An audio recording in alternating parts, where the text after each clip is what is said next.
अहिंसा एवं करुणा के अवतार श्रवण भगवान महावीर के पावन पुनीत चरणों में सादर कोटि कोटि वंदन अभिनंदन।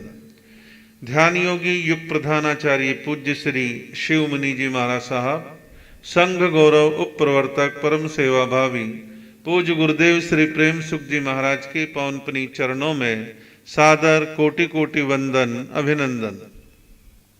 आदरणीय मुनिवृंद, उपस्थित धर्म प्रेमी बंधुओं, माताओं एवं बहनों, आप लोग श्रवण कर रहे हैं वीतराग श्रवण भगवान महावीर की अमृतमय वाणी श्री समवयंग सूत्र के माध्यम से।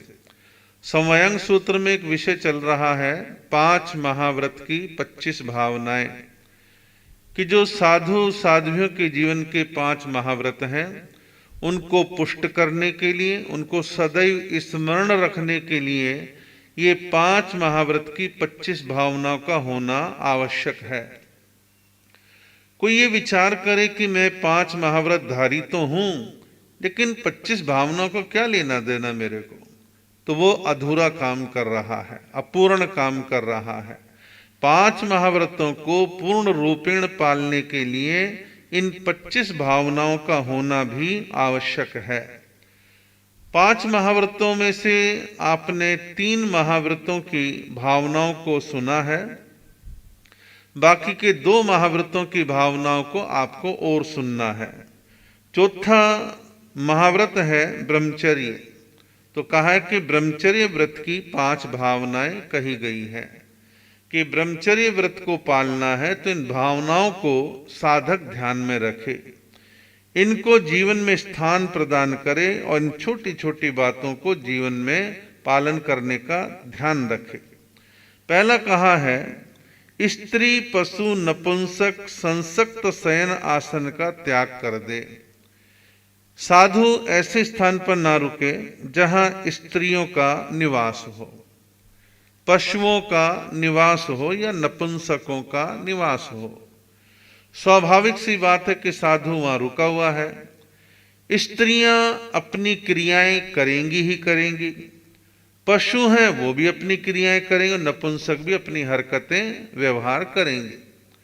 और वो क्रिया कहो, हरकत कहो, व्यवहार कहो, वो कुछ ऐसे होंगे ही होंगे जिनको देख करके साधक के मन में विचलन हो सकता है, मन अस्थिर हो सकता है, मन में अनेक तरह के ऊंचे नीचे विचार आ सकते हैं। तो कहा गया कि ऐसे स्थान पर रुके ही नहीं, और रुके भी तो एक रात से ज्यादा ना रुके और आगे के लिए विहार कर जाए। हमारे यहाँ चातुर्मास करते हैं, ठीक है, उसकी एक व्यवस्था होती है कि भाई स्थानक बने हैं, वहां गृहस्थियों के कामों की कोई हलचल वगैरह वहां पर नहीं है। फिर मान लो चातुर्मास नहीं भी करे, शेखे काल में कहीं एक महीना रुकना है, एक कल्प रुकना है, तो वहां पर भी इन चीजों को देख के ही रुका जाता है। ऐसे नहीं कि गृहस्थी का इधर बेडरूम दिख रहे हैं, इधर नहाने धोने के स्थान दिख रहे हैं, हाँ ठट्ठेबाजी दिख रही है, और नपुंसकों की अपनी हरकतें चले, पशुओं की अपनी क्रियाएं चल रही हैं, तो ऐसे स्थान पर महीने भर रुकने की मनाही है। वहां पर उसको एक कल्प रुकना है। तो ये तीनों चीजें ना हो, स्त्री पशु और नपुंसक का निवास ना हो। आप कहोगे कि वे आधुनिक वातावरण में तो अक्सर ऐसा देखने में आता है कि शहरों में, महानगरों के अंदर जमीनें बड़ी महंगी हो गई हैं, 3-3 4-4 मंजिल भवन बना देते हैं। एक फ्लोर प्रवचन का है, एक फ्लोर ऐसा बनाया है जिसमें कि साधु संत निवास करते हैं, एक फ्लोर पर आने वाले दर्शनार्थी रुकते हैं, एक फ्लोर पर खाने पीने की व्यवस्था कर रखी है। तो फिर ऐसे स्थान पर साधु जी चौमासा या मास कमण एक महीने का निवास क्यों करते हैं? तो इसमें एक समाधान है।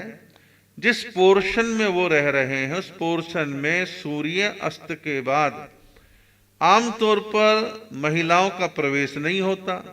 ठीक इसके विपरीत साध्वियों के लिए पुरुषों का प्रवेश नहीं होता, और प्रवेश दिन में हो रहा है तो एक मर्यादित व्यवस्था रहती है, लोगों का आवागमन बना रहता है।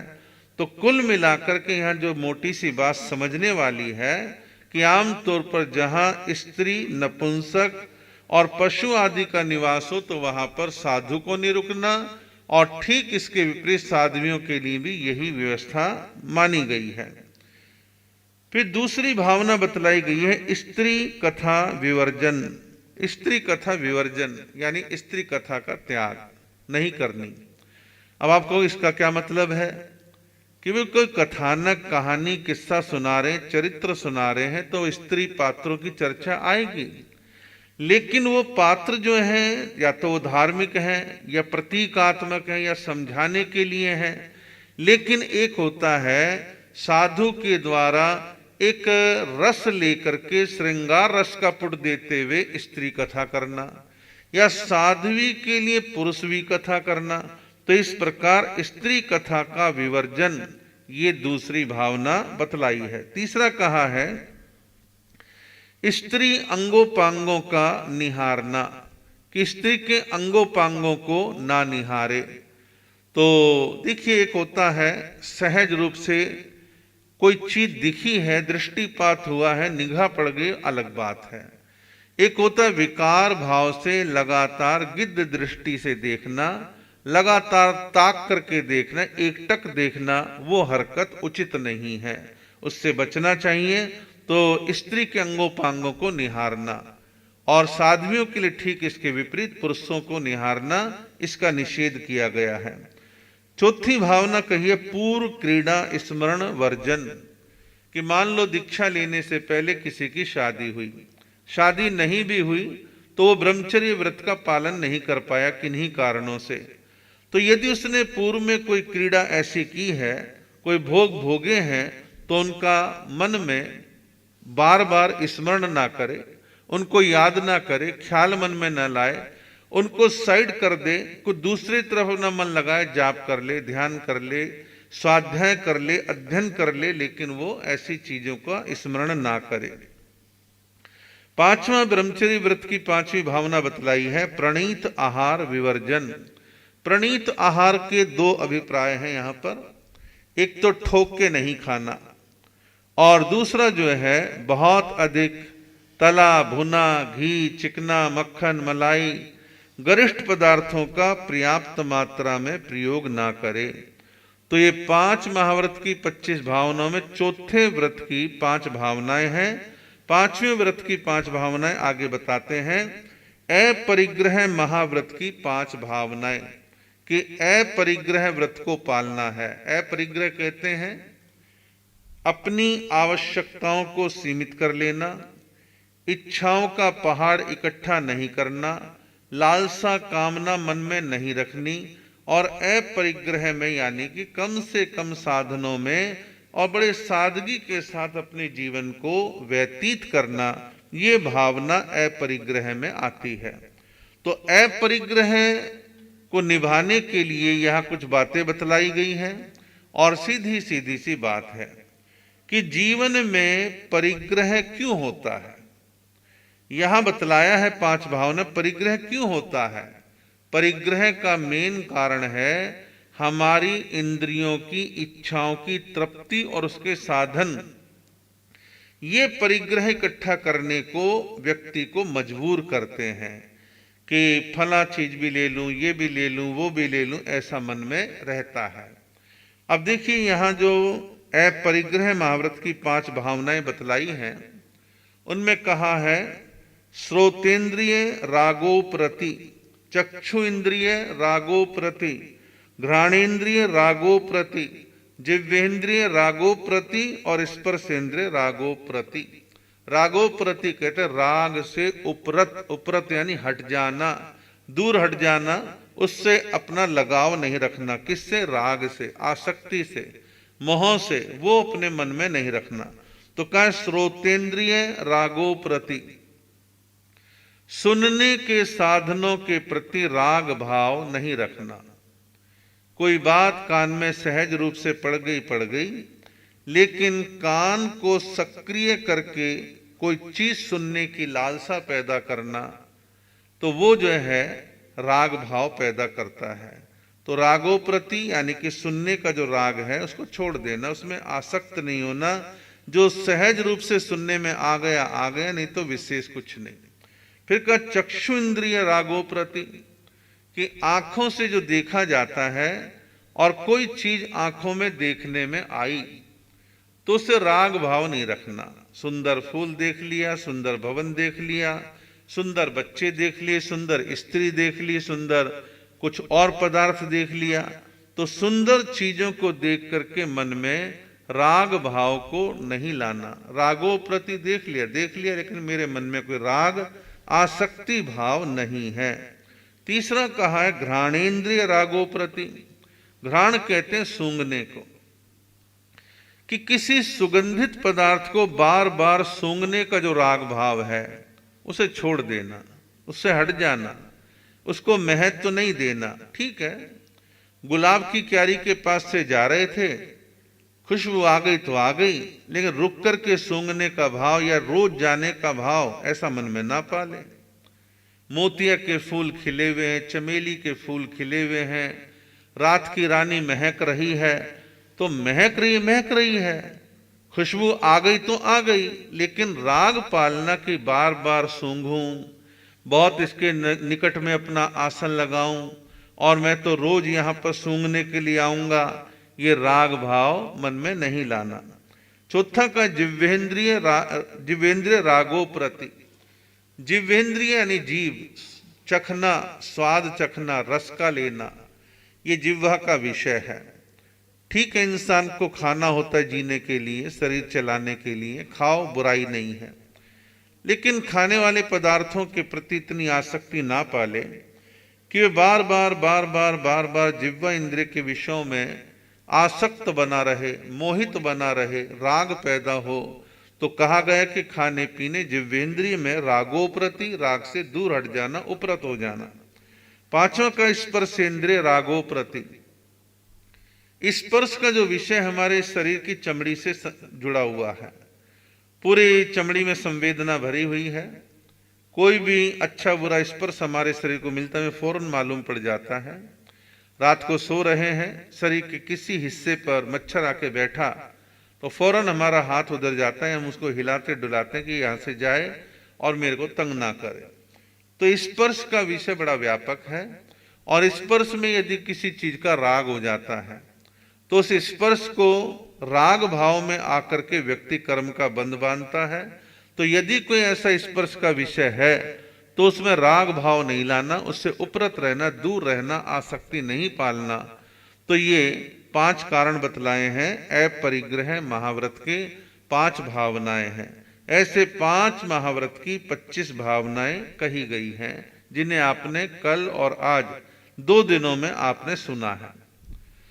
आगे अन्य सूत्र की चर्चा प्रारंभ करते हैं। आगे अन्य सूत्र में कहा है निर्ग्रंथ साधुओं के 27 गुण कहे गए हैं। निर्ग्रंथ साधुओं के 27 गुण कहे गए हैं। आप महामंत्र नवकार का जब स्मरण करते हैं, अर्थ का चिंतन करते हैं, तो आप देखते हैं कि महामंत्र नवकार में जब साधु के गुणों की चर्चा आती है, साधु पद की चर्चा आती है, तो 27 गुणों की बात आती है कि साधु के 27 गुण।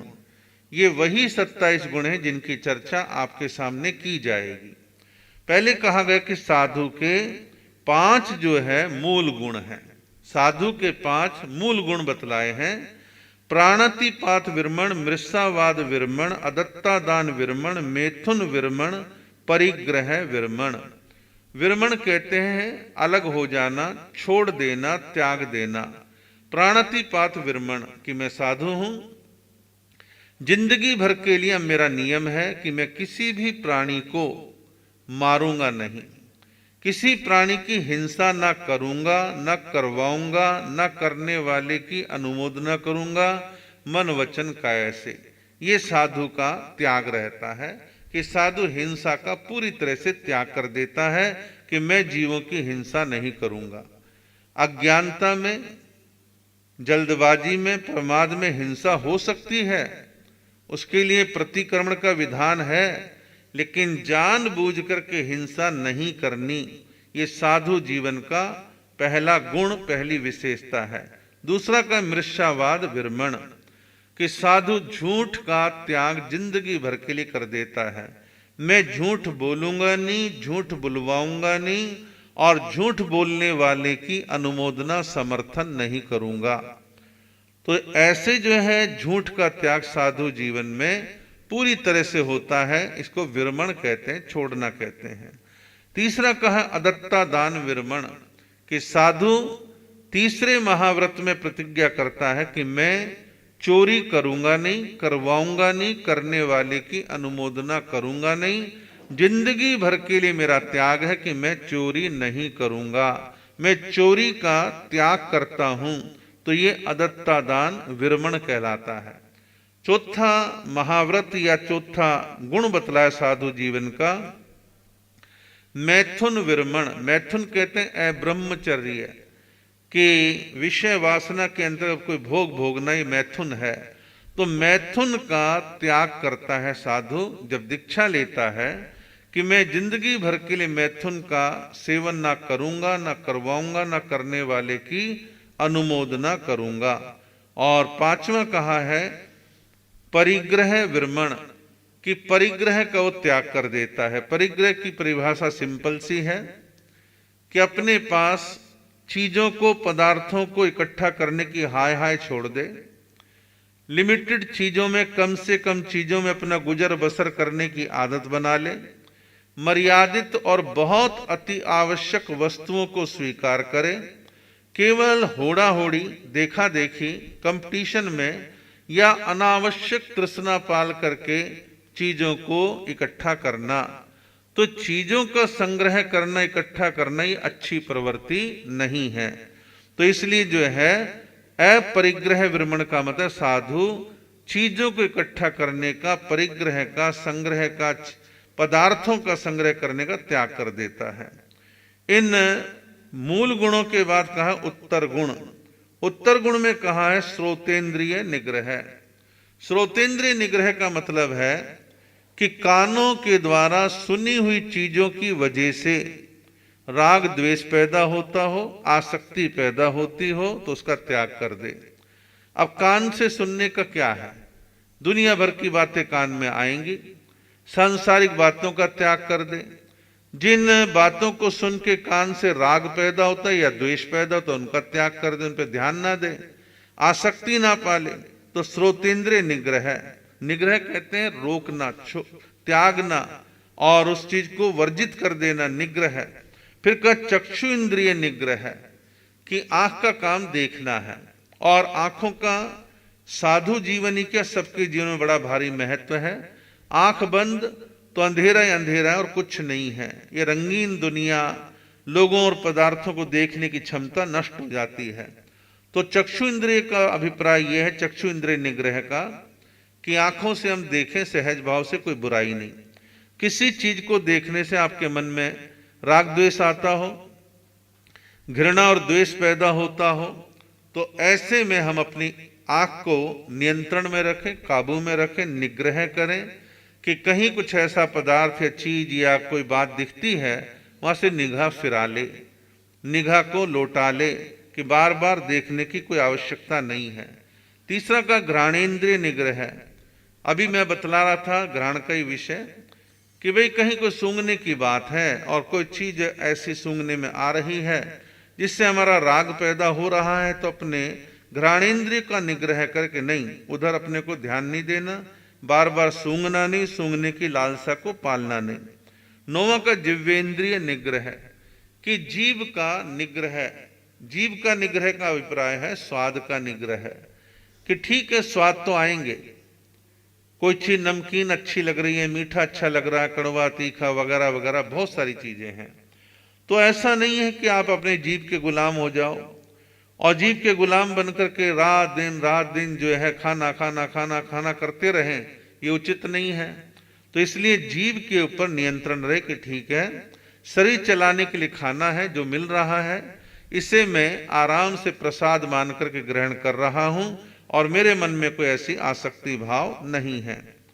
10वां कहा है स्पर्शेंद्रिय निग्रह।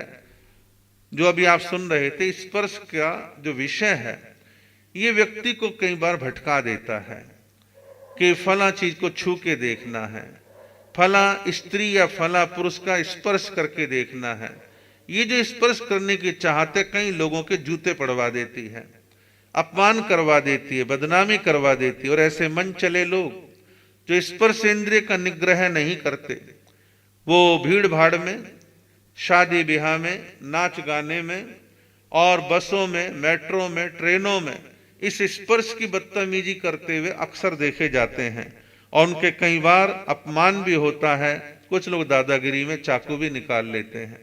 बहुत बातें हैं, आवश्यकता है कि हर व्यक्ति को अपने जीवन में इन पर नियंत्रण करना चाहिए। लेकिन यह विषय चल रहा है साधु जीवन का, तो साधुओं का तो खास तौर पर इन चीजों पर विशेष फोकस रखना चाहिए और आम गृहस्थी भी इन चीजों का निग्रह करे तो उसके लिए हितकारी रहेगा। 11वां का है क्रोध विवेक, 12वां का है मान विवेक, 13वां माया विवेक और 14वां लोभ विवेक। पहले कहा है क्रोध विवेक। क्रोध विवेक का मतलब है कि हम ये कह दें कि मैं आज के बाद क्रोध ही नहीं आएगा, तो ऐसा कई बार संभव नहीं होता। लेकिन क्रोध में व्यक्ति विवेक रखे। विवेक का अभिप्राय यह है कि उसको यथासंभव धीरे धीरे अपने नियंत्रण में, काबू में, विवेकपूर्ण तरीके से अपने संयम में लेने का प्रयास करें और क्रोध को बार बार उभरने का मौका ना दें। और क्रोध आ भी गए तो भी विवेक ना छोड़े। फिर का मान विवेक, मान यानी अभिमान, घमंड, अहंकार। तो अपने अभिमान, घमंड, अहंकार को काबू में रखना, मन में अहंकार नहीं पालना। अब एक साधु हैं, मान लो उनके मन में ऐसा ख्याल आ रहा है कि मैं बहुत बड़ा ज्ञानी, तो विचार करें कि मेरे से भी एक से ज्ञानी विद्वान हमारे संत परंपरा, साध्वी परंपरा, एक से ज्ञानी आत्माएं हो गई हैं, मैं क्या हूं? कुछ भी नहीं। मन में अहंकार आया कि मैं प्रवचनकार, विचार करके नहीं, दुनिया में एक से एक प्रवचनकार, ज्ञानी, विद्वान हुए हैं, मैं कुछ भी नहीं हूं। जाति का अहंकार, वो भी गलत है। अपने शारीरिक सौष्ठव और रंग रूप सौंदर्य का अहंकार, वो भी गलत है। तो अभिमान किसी भी प्रकार का हो, उसको अपने विवेक से नियंत्रित करना, ज्ञान पूर्वक उसको काबू में करना। तीसरा कहा है माया विवेक। माया कहते हैं छल कपट को।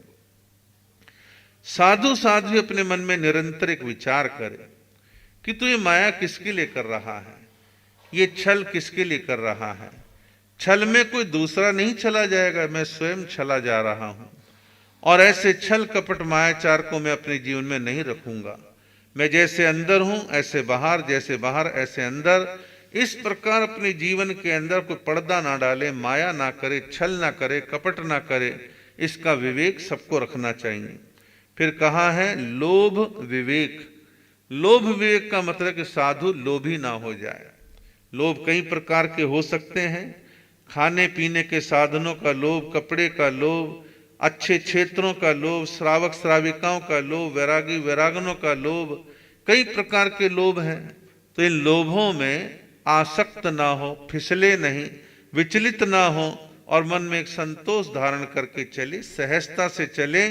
जिन जिन चीजों का सहज योग लगेगा लग जाएगा, नहीं लगेगा नहीं लगेगा, किस बात की परेशानी है।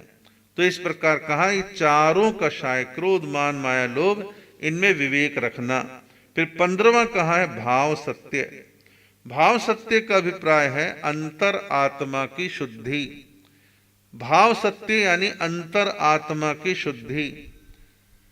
प्रतिदिन प्रतिक्रमण किया जाता है, क्या है? यह आंतरिक शुद्धि का ही तो तरीका है।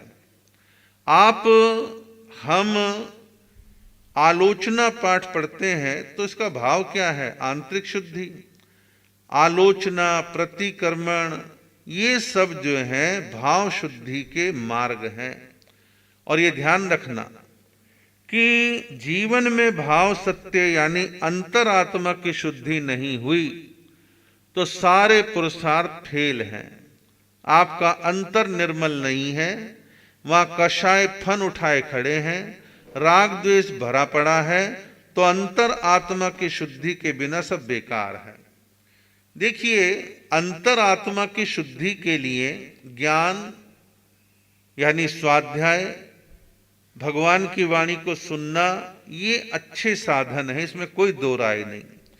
ये हमारी भूमिका को तैयार कर देते हैं।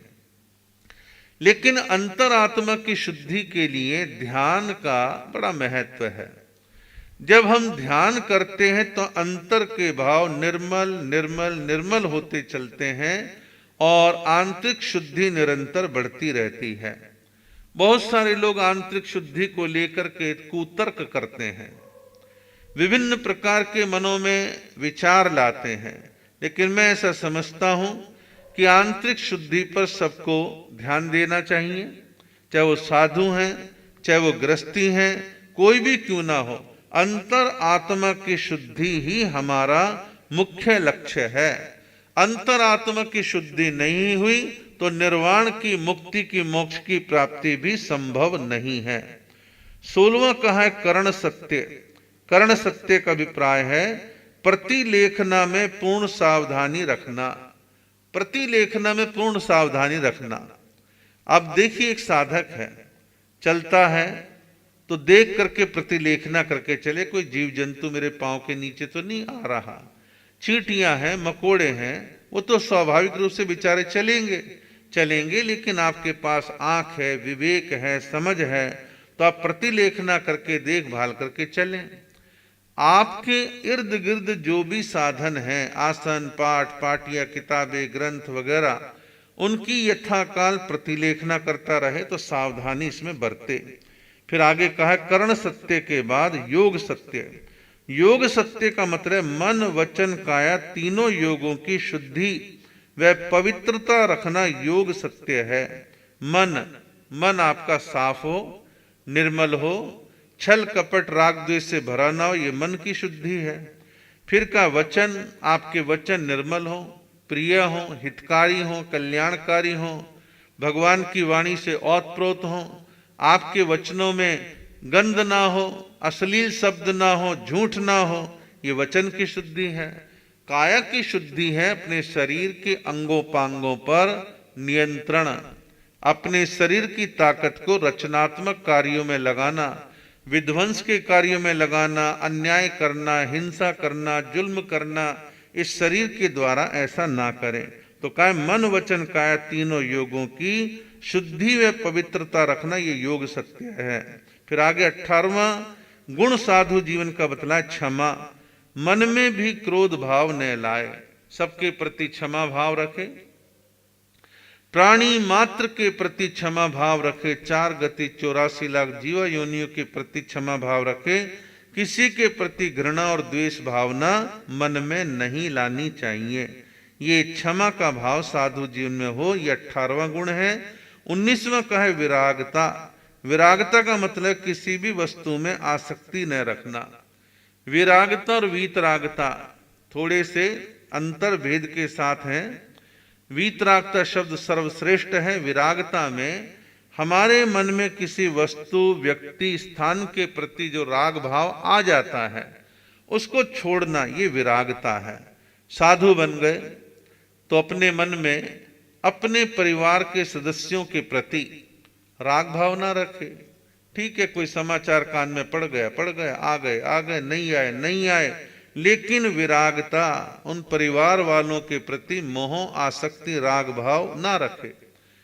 कई बार घर वालों का राग मोह छूट जाता है, कुछ रागी भक्तों का राग पैदा हो जाता है कि हमारे खास श्रावक हैं या हमारी खास श्राविका हैं, इन्होंने सन इतने में हमारी बड़ी सेवा करी थी, ये है वो है। ठीक है, सेवा करी थी, आप अपने मन से उनको एक अच्छा मानते हैं, ठीक है, लेकिन वो राग भाव का रूप ना ले। तो किसी भी वस्तु में आसक्ति न रखना। फिर 20वां कहा है मन समाहरणता। मन समाहरणता का अभिप्राय है मन की अशुभ प्रवृत्ति का निरोध, कि मन में कोई अशुभ प्रवृत्ति पैदा हो रही है उसको रोकना, संकल्प पूर्वक रोकना, नहीं ऐसा नहीं करना, ये चीज मन में क्यों आई, ऐसा मुझे सोचना भी नहीं चाहिए था।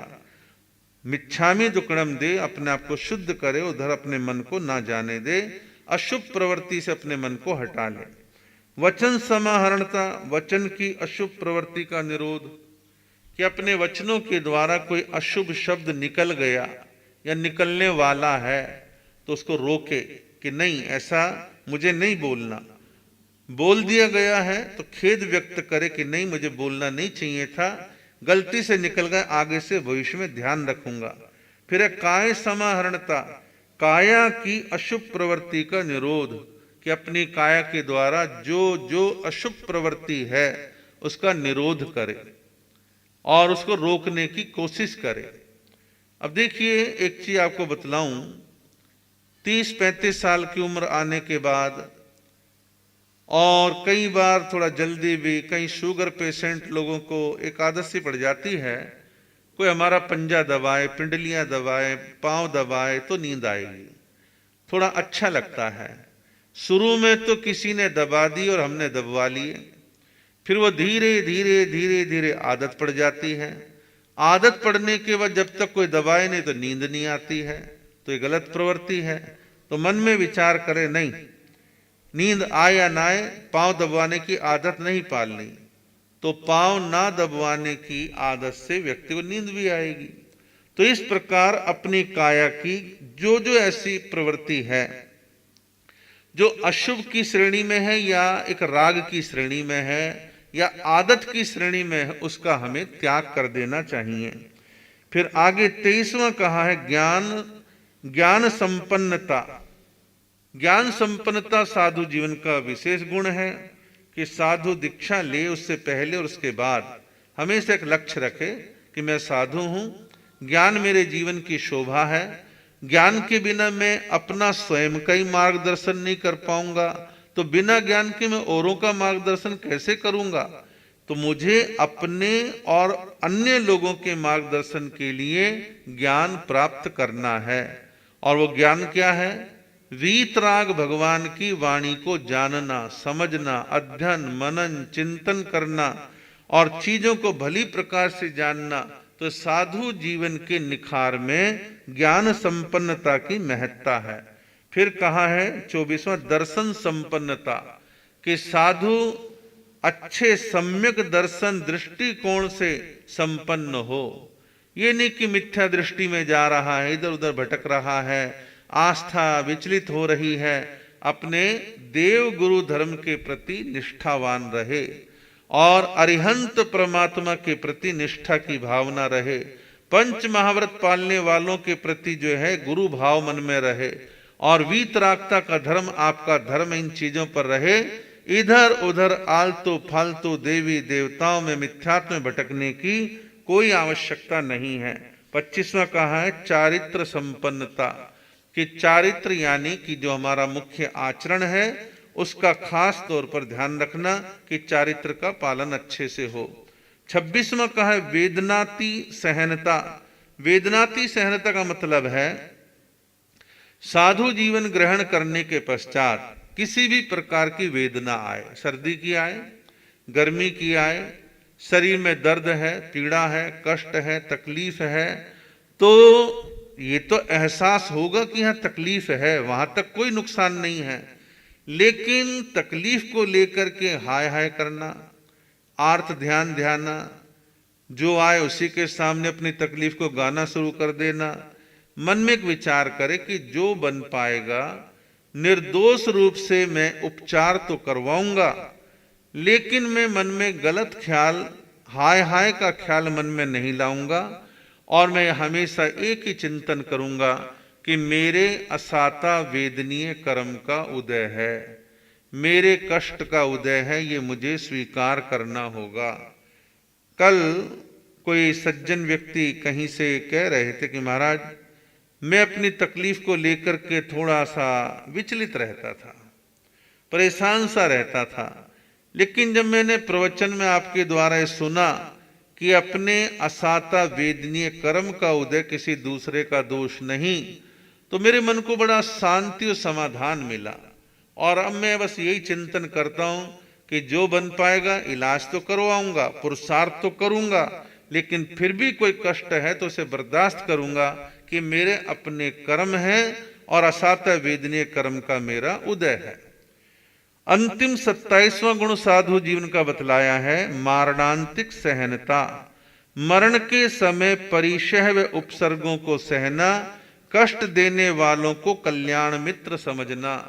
मान लो कोई हमारे को वेदना दे रहा है, कष्ट दे रहा है, उसे शांति से बर्दाश्त करना, विचार करना। हो सकता है इस कष्ट के द्वारा मेरे प्राणों का अंत हो जाए, लेकिन मैं सामने वाले के प्रति कोई गलत भावना ना लाऊं, इसको मैं अपना कल्याण मित्र समझूं कि ठीक है, मेरे कर्मों को खपाने में सहायक बन रहा है, ये मेरा कल्याण मित्र है, मन में अन्यथा भाव मैं लेकर के ना आऊं।